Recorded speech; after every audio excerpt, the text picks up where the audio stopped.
Entonces el tema de hoy es reconocimiento de patrones y aunque ahí dice listas, es porque las listas van a ser nuestro ejemplo para usar reconocimiento de patrones. Pero vamos a usarlo también con otros tipos de datos. Entonces primero vamos a ver una motivación de por qué hay que descomponer cuando uno diseña datos. Y lo vamos a hacer con un ejercicio de hacer un interpretador de expresiones aritméticas y ver que si lo hacemos sin pensar en el reconocimiento de patrones, va a ser mucho más complicado que si lo hacemos usando la técnica de reconocimiento de patrones. Entonces vamos a introducir lo que es la técnica allí con ese ejemplo y después vamos a ver que las listas y las funciones sobre listas se prestan para usar esa técnica. Y como en este curso nos la pasamos haciendo funciones sobre listas, entonces quiere decir que este curso se presta para usar reconocimiento de patrones. Y como en el mundo van a ver los datos vienen en vectores o en listas o en secuencias, entonces el mundo se va a prestar para hacer reconocimiento de patrones. Y va a ser una ayuda muy grande desde el punto de vista de expresividad para escribir soluciones a problemas. Luego vamos a ver que no solamente para listas, sino que también para otros tipos de datos, como las parejas, las tuplas. Y luego vamos a, bueno, creo que hasta aquí llegamos hoy, no sé si de pronto llegamos un poquito más adelante, no lo sé. Y luego tendremos que ver, si no hoy, la próxima clase, unas funciones típicas sobre listas que vamos a usar muy seguido y que es muy importante que las comprendamos bien. Y ya, eso es lo que vamos a hacer en esta parte. Empecemos con la descomposición. Entonces, con un ejemplo vamos a ilustrar. Vamos a escribir un interpretador de expresiones aritméticas. Obviamente ya Scala sabe interpretar expresiones aritméticas, pero vamos a inventar uno nosotros. Para hacerlo sencillo, inicialmente vamos a decir que mis expresiones son solo o números o sumas de números. Y entonces quiero hacer un interpretador de esas funciones, de esas expresiones. Si yo escribo un número, que me diga que dé un valor. Si escribo una suma, que me diga que evalúe la suma.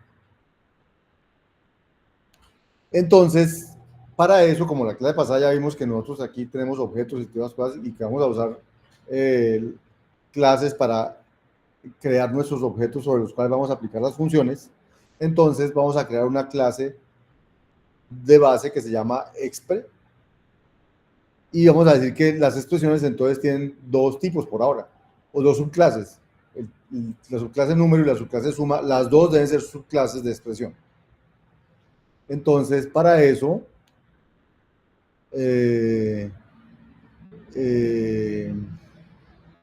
necesitamos definir qué vamos a hacer con las expresiones, cómo las vamos a manipular. Entonces, nuestra primera idea con lo que hicimos la clase pasada solamente sería decir, vamos a crear un trazo, un sesgo, un rasgo, un trait, expresión, que tiene los siguientes métodos. Es número que me dice si es booleano, es suma. Esto es como una especie de clase abstracta, porque ahí no hay nada definido, solamente es como lo que debe tener cualquier expresión debe poder decirme si esa expresión es un número o no, si es una suma o no. Las únicas expresiones que tenemos por ahora son números y sumas. Debe poder decirme, bueno, aquí está, si es un producto, o sea, número, suma o producto. Debe tener un valor si lo tiene, y si no, debe poder decirme quién es el operador izquierdo y quién es el operador derecho. Cuando son suma o producto, pues habrá un operador izquierdo y un operador derecho. Cuando es un número, pues no habrá operador izquierdo y operador derecho. Pero aquí estoy diciendo, quiero que mi clase de expresión tenga esas cosas. Y luego voy a crear dos clases, una que se llame número. Y entonces mi clase número, si va a heredar de expresión, debe ser una clase que define cada uno de esos métodos en su clase, ¿cierto? Entonces miren la clase número. La clase número recibe un número de entrada, un entero, y entonces el método es número, va a devolver true, porque es un número. El método es suma, va a devolver falso, porque no es una suma, es un número. o el método es producto, también va a devolver falso porque no es un producto, es un número. Como valor numérico, él va a decir, pues evalúa a n, que es el número con el que lo crearon. Como operador izquierdo va a decir error, no hay operador izquierdo porque yo soy un número. Y como operador derecho va a decir error, no hay operador derecho porque yo soy un número. O sea, la clase número solo sirve para crear números. Los números implementan de esta manera los métodos de esa clase.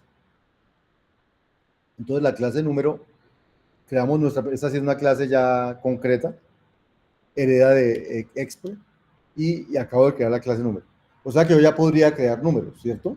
O sea, obviamente no puedo hacer un número de 5 porque él va a decir que eso no lo conoce, porque es una clase. Entonces tengo que decir new número de 5, y entonces él va a crear ahí un valor de la clase número. Como no le pusimos cómo escribir, entonces dice algo codificado ahí adentro. Tendría que decirle cómo escribir el valor que él tiene para poder verlo allí. Bien. Ya puedo crear números. Y lo otro que quiero crear son sumas. Entonces, si voy a describir la clase suma, también tengo que hacer algo parecido. Mi clase suma tiene que tener todos estos métodos. Entonces, la clase suma tiene dos parámetros, la expresión de la izquierda del operando derecho, E1 y E2. Y A es número devuelve falso porque no es un número, es una suma. Con E suma va a volver true porque es una suma. Con E producto va a volver falso porque no es un producto, es una suma. Con valor num, entonces va a decir, no, ya no tiene un valor. O sea, no es como los números que ya tienen un valor. Entonces dice, no le puedo dar un valor porque no tiene un valor asociado porque es una suma. Si me pide el operador izquierdo, le digo, es el señor E1, y si me pide el operador derecho, es el señor E2. ¿Listo? Entonces tengo mi clase suma.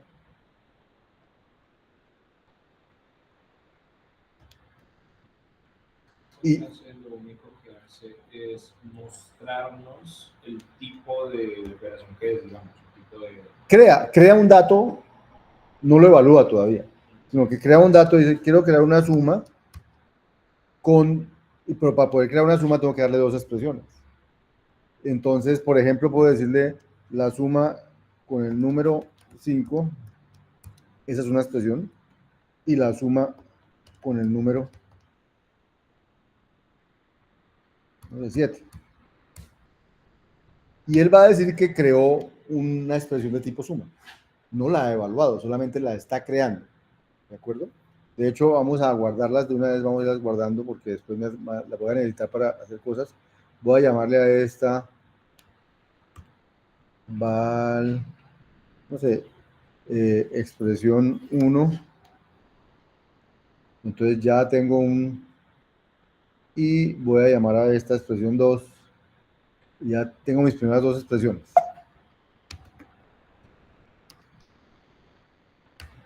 Ya tengo, sí, x1 y x2. Ya tengo mis primeras dos expresiones con las que puedo seguir haciendo cosas. Entonces, esto es estoy como dando una sintaxis para crear expresiones aritméticas. Bien. Igual podemos hacer con el producto. Entonces tengo mi clase producto. ¿En qué se diferencia el producto de la suma? Que donde decía es suma que era true, aquí es false. Y donde es producto que era false en suma, aquí es true.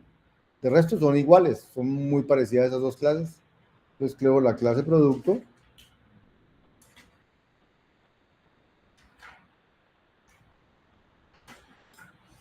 Me faltó el...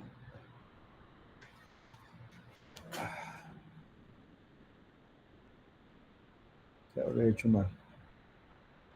No agrego uno. Me faltó uno. Sí, ya vi.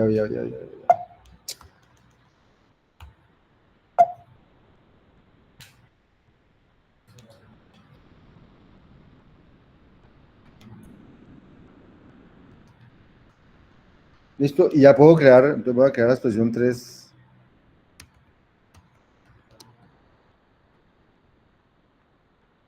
La expresión 3 que es igual a new producto, por ejemplo. ¿Cómo se llama la clase? Producto. Y vamos a poner aquí que la expresión 1 con la expresión 2.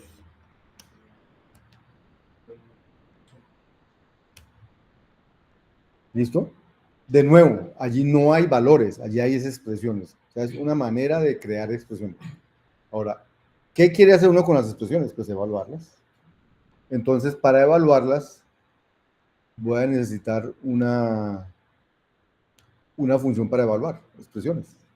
Entonces, voy a definir una función eval que reciba una expresión y la evalúe.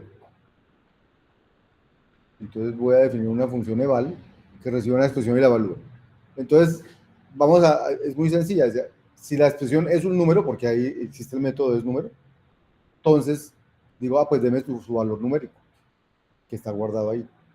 Pero si no es un número, sino que es una suma, entonces evalúe el operando izquierdo, evalúe el operando derecho y súmelos. Si es un producto, entonces evalúe el operando izquierdo, evalúe el operando derecho y multiplíquelos. Y si no es una de esas, entonces diga que me están poniendo a evaluar una expresión desconocida de error, por una cosa de esto. ¿Listo? Esa sería mi función para evaluar expresiones.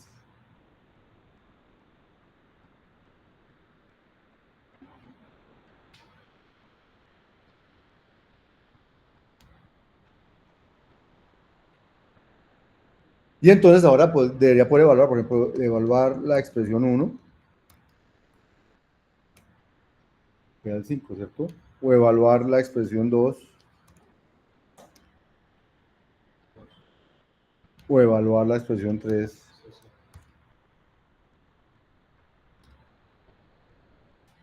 ¿Cierto?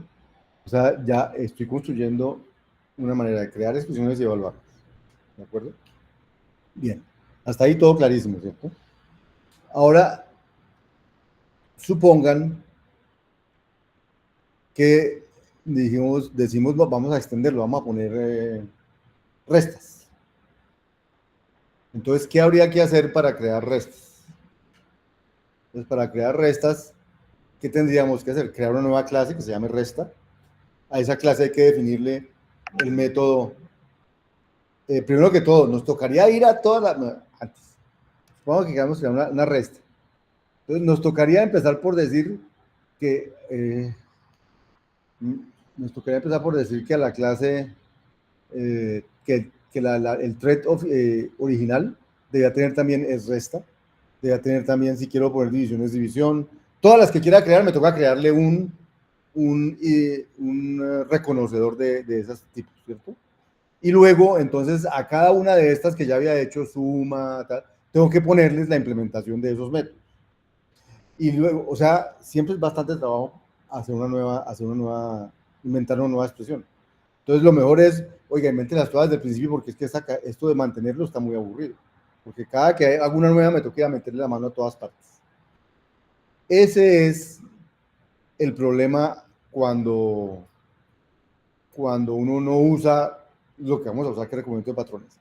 Y es que el mantener y crecer esas estructuras es muy complejo. Resulta que nos toca, por cada tipo de expresión que metamos, meter un reconocedor de esas. Y por cada método, por cada uno de esos no reconocedores, meterlos en las que ya había hecho. Y me toca implementar un montón de cosas nuevas por cada una que se me ocurra nueva. Entonces, la idea es cómo hacemos que eso no sea tan complicado. Y entonces viene la técnica de reconocimiento de patrones. Entonces, la motivación es, miren cómo eso se volvía engorroso crear una nueva operación. Entonces, vamos a ver si tenemos alguna manera de hacer que eso no sea engorroso. ¿Listo? Eso se llama el reconocimiento de patrones. Voy a parar aquí la grabación.